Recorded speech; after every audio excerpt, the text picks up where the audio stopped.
Hey, everybody. Michelle is here. Really relaxed. Oh, and sitting in my favorite chair. And I just want to come through and say, I can tell and I can sense that a lot of people are going to get really upset, in the coming times, soon, I guess. Because they've been working on their creativity, or they've been working on this or working on that, a certain type of goal or task or mission or whatever it is.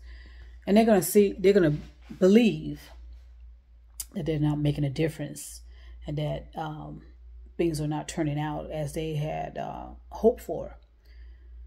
But that's why it's so important to do things for the right reasons and the right intentions, so that you don't get yourself caught up in that kind of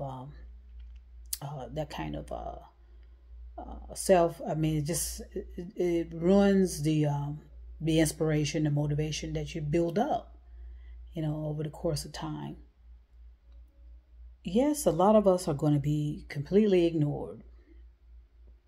But again, but we're all being watched. Always remember that we're always being watched, but at the same time, you just want to keep it going and make sure you're doing things for the right intentions. And it has to do with you. Do everything for you. And then the right people will align with you. And I mean, that has been my experience. And anytime I do things for somebody else, what I mean by that is that, I do things thinking somebody's going to like me more, or think this or that of me more.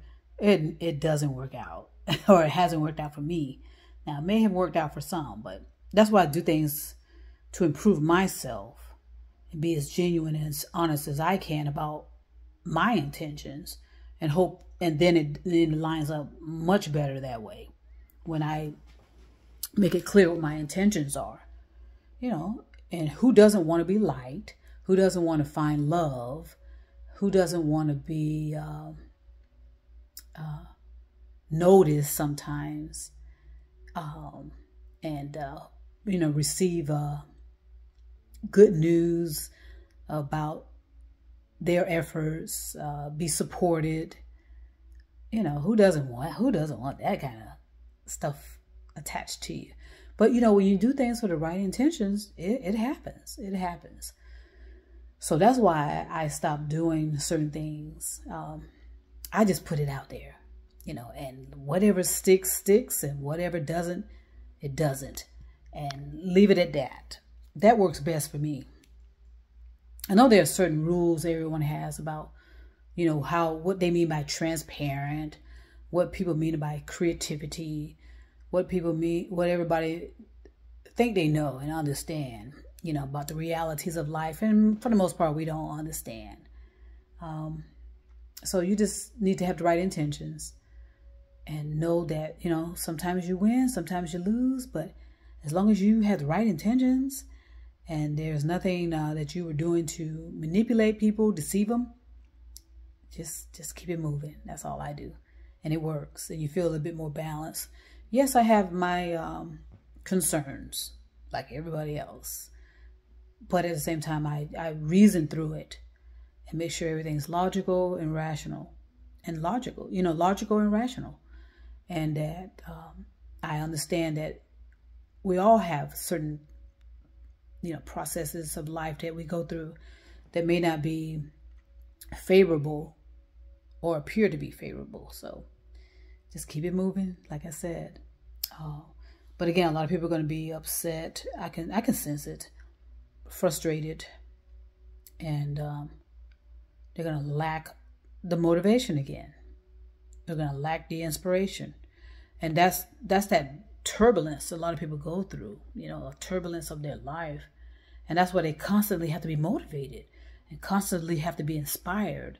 And so I say, get to a point where you have an original spark of inspiration or original spark of motivation, and see if you can focus on that and see if it still has that power you need, that charge you need to prepare you forward and can keep you continuing on your mission, your goal, or whatever you have in mind.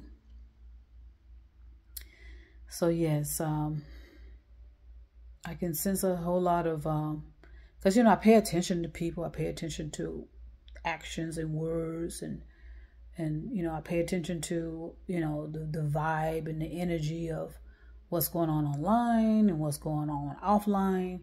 And I noticed there's a big difference, by the way. Online, you can create illusions.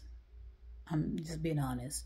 You can create an illusion, or someone can pick up their own illusion and perception of what you're doing and read into it what they, you know, read into what they sense, receive, hear, see, feel.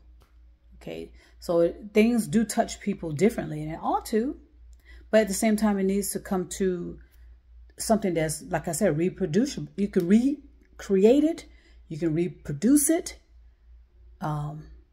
so that way is, you know, it's genuine. If you can, if someone's creating something, you should be able to recreate it as well. Okay, so again, be gentle. Know that this is these are different times for all of us. No one has the authority over what is to be sometimes, but you can control a little bit more of your destiny. But you can't control too much about the climate per se, because of the damage that has been done to the climate. So you're going to have to navigate through that and be able to recognize when there's signs of trouble. Okay, and by paying attention to your environment, you know, inspecting your environment, inspecting your neighborhood. Like I said, I found that little small puddle of flood in one of my bedrooms back there. Okay, and if I had not been inspecting things as I usually do, I wouldn't have found it. Some people don't inspect their house, all the rooms, until months later, you know, or when, you know, something has to be done. I've dealt with people that did not even know their houses were burglarized, you know, until like weeks or so, maybe months later, because they don't go in certain rooms and they realize, you know, something's not right. And, you know, that's just the overwhelm that we have, you know, and so we just have to get in touch with all of that so that we can stay safe and be prepared for whatever is going to happen. You know, no one's immune from anything. So enjoy it and accept it as it is, and know that what you're thinking about now can give you more certainty of what will happen in the future. So keep that in mind as well. Something to consider. So I will go ahead and shut it off for the night. I think that's it. Get back to what I was doing earlier. And I want to send peace and love all over the universe. And trust me, I'll be back.